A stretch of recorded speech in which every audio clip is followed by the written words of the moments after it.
Hello everybody. CDS का exam 8 नवंबर 2020 को हुआ था और इसी एग्ज़ाम के इंग्लिश के क्वेश्चन पेपर आपको स्क्रीन में नज़र आ रहे हैं और इस क्वेश्चन पेपर का हम फिल इन द ब्लैंक्स के आंसर्स का डिस्कशन करेंगे इस वीडियो में। 21st question, if I dash a good match I would have got married. ये कंडीशनल सेंटेंसेस का क्वेश्चन है। तो कंडीशनल सेंटेंस में आप ध्यान रखना, एक आपका इफ़ वाला सेंटेंस दिखता है और एक आपका विदाउट इफ़ वाला सेंटेंस दिखता है इस तरह से। तो ये इफ़ वाला सेंटेंस है क्योंकि ये वाला जो सेंटेंस है आई अ गुड मैच, ये इफ़ के साथ आ रहा है और ये विदाउट इफ़ वाला सेंटेंस है I would have got married.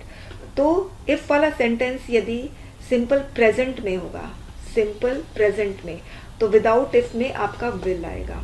जैसे I would have got married तो वुड की जगह विल आएगा अगर इफ वाला सेंटेंस सिंपल प्रेजेंट में।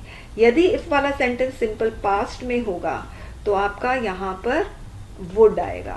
तो वुड हैव की जगह क्या होगा, would got married, would get married sorry. और अगर इफ वाला सेंटेंस पास्ट परफेक्ट में होगा तो आपका विदाउट इफ में वुड प्लस हैव आएगा और हैव के बाद V3 आएगा। तो देखिए वुड हैव प्लस V3, ये गॉट क्या है, V3 है। तो आप देख रहे हो विदाउट इफ में वुड हैव गॉट है, तो इसका मतलब इफ वाले सेंटेंस में पास्ट परफेक्ट होना चाहिए। पास्ट परफेक्ट कौन सा है, ए वाला, तो 21 का A correct. Next, the lady has been declared as one of the top 10।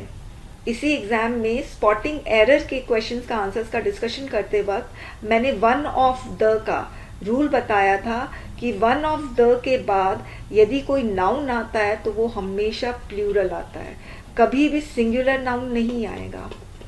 आप एक बार स्पॉटिंग एरर में देख लेना, शायद वो फर्स्ट क्वेश्चन नहीं है स्पॉटिंग एरर का। तो उस क्वेश्चन में मैंने ये समझाया था कि जब भी आपका वन ऑफ द रहता है, जैसे आपका वन ऑफ द गर्ल्स, ठीक है, तो इसमें क्या है, वन ऑफ द मेंबर्स। फिर one of the top 10 members वो अलग है मगर वन ऑफ द मेंबर्स है, तो ऑफ के बाद आपका द जरूर आएगा या कोई भी पॉजिटिव एडजेक्टिव, माई, हिज, और हमेशा प्लूरल प्रोनाउन या प्लूरल नाउन आएगा। तो उस हिसाब से सी और डी दोनों एलिमिनेट हो गए। अब मोर है और मोस्ट है, मोर कंपैरेटिव दिख रही है, तो ऑब्वियसली अगर मोर यूज होगा तो आपका कीवर्ड दैन तो जरूर आएगा मगर दैन कहीं आया ही नहीं है, तो इसलिए मोर नहीं होगा, मोस्ट होगा। 22 का बी। 23, यहाँ पर सही आंसर केम अक्रॉस होगा, ये केम और केम इन नहीं होगा। ये कम अक्रॉस है, ये केम अक्रॉस है। आप देखोगे यहाँ पर पास्ट की बात चल रही है। अगर पास्ट में वो विलेज को विजिट किया है तो पास्ट में ही उसको वाटर बॉडीज दिखे होंगे। ऐसा तो नहीं है ना कि पास्ट में विलेज को विजिट किया और उसको प्रेजेंट में वाटर बॉडीज दिखे। ये गया, सही आंसर केम अक्रॉस है। He has lost all his investment and he is, इसमें सही आंसर ब्रोक होगा। ब्रोक हम तब यूज करते हैं जब आप बताना चाहते हो किसी पर्सन की जिंदगी में लैक ऑफ मनी। तो अगर इन्वेस्टमेंट सारा इसने लूज कर दिया तो लैक ऑफ मनी है, तो मेरे ख्याल से इसका आंसर ए होना चाहिए, ब्रोक। नेक्स्ट क्वेश्चन है, he dash whether he could get any certificate for the course. Whether जो है वो इंडिकेट करता है कि कोई ना कोई क्वेश्चन पूछा गया है, तो इसमें क्वेश्चन पूछा जा रहा है कि क्या उसको सर्टिफिकेट मिलेगा कोर्स का। तो क्वेश्चन पूछा जा रहा है, इसीलिए आपका सही आंसर आस्क्ड होगा, सेड या टोल्ड नहीं होगा। वेदर लगता है, इफ लगता है, या कोई भी क्वेश्चन वर्ड आता है जैसे हु, व्हाट, अब आप वर्ब आस्क्ड यूज करोगे।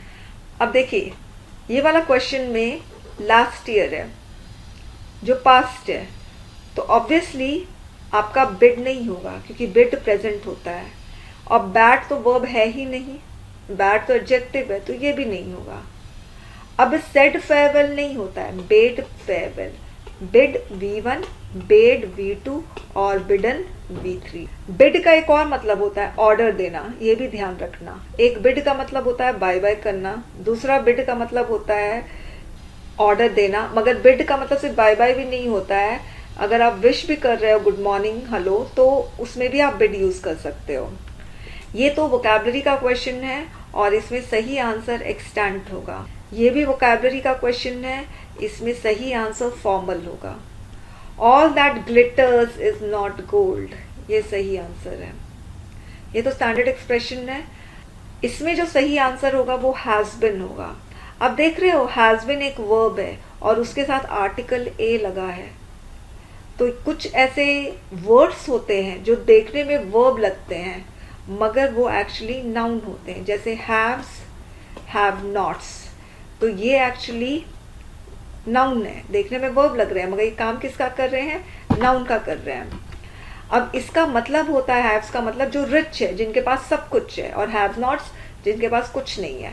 तो इसमें ऐसे क्वेश्चन आते हैं हैव्स और हैव नॉट्स में, हैव्स और हैव नॉट्स में, कि एस जो है ना वो हैव के साथ यहाँ पर लगा देते हैं, हैव्स नॉट कर देते हैं, जो कि गलत होता है। Has been as a noun पर क्वेश्चन आते हुए मैंने नहीं देखा है।